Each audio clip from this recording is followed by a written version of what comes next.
WWE Raw, November 28th, 2016, Charlotte, North Carolina, at the Spectrum Center. It was live on the USA Network.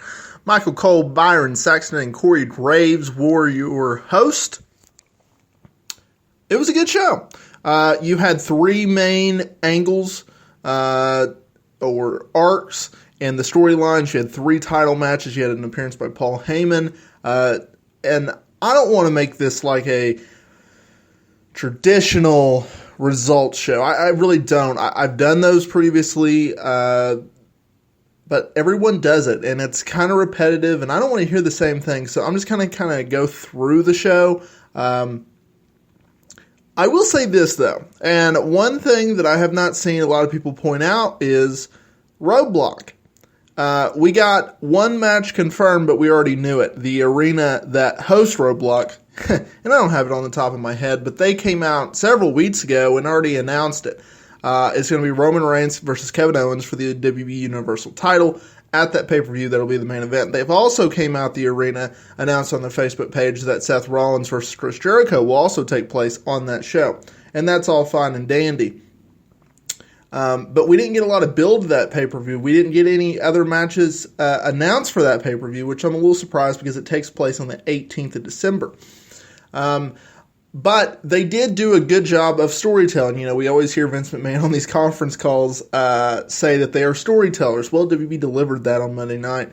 You had an opening segment with Roman Reigns, Kevin Owens, and Chris Jericho. That set up a match between Owens and Reigns later in the show, and then Chris Jericho and Owens kind of got into it. They teased that Jericho and Owens are not on the same page. They're not best friends anymore, and Jericho left. That would ultimately set up a backstage segment with Rollins and Jericho, where Jericho was trying to leave in a limo, but Rollins attacked him, and then that ended up seeing Rollins hit him with a pedigree on top of a car, which is cool.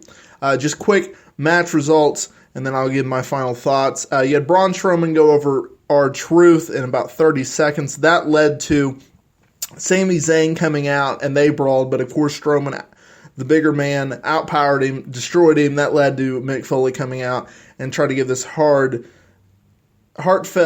promo about how Sami Zayn is too small for Strowman and Strowman would destroy him. As a result, Foley's teeth fell out during the promo. That was a lot of fun. Tony Nese went over Cedric Alexander in about 3 minutes. More hype for the 205 broadcast. Charlotte Flair and Sasha Banks, they went 4 minutes for the Raw Women's title, but they ended it in a double count-out. That set up the main event of the show, which I'll get to in a moment. Enzo Amore defeated Rusev by DQ in 30 seconds. Rusev kicked him in the nuts, so they're furthering that storyline. Amore said in a promo prior to the match that he would stuff Lana's turkey. Yeah. Rich Swann went over Noam Dar in 3 minutes. That just set up more build and more hype for the Swann versus Brian Kendrick Cruiserweight title match on 205.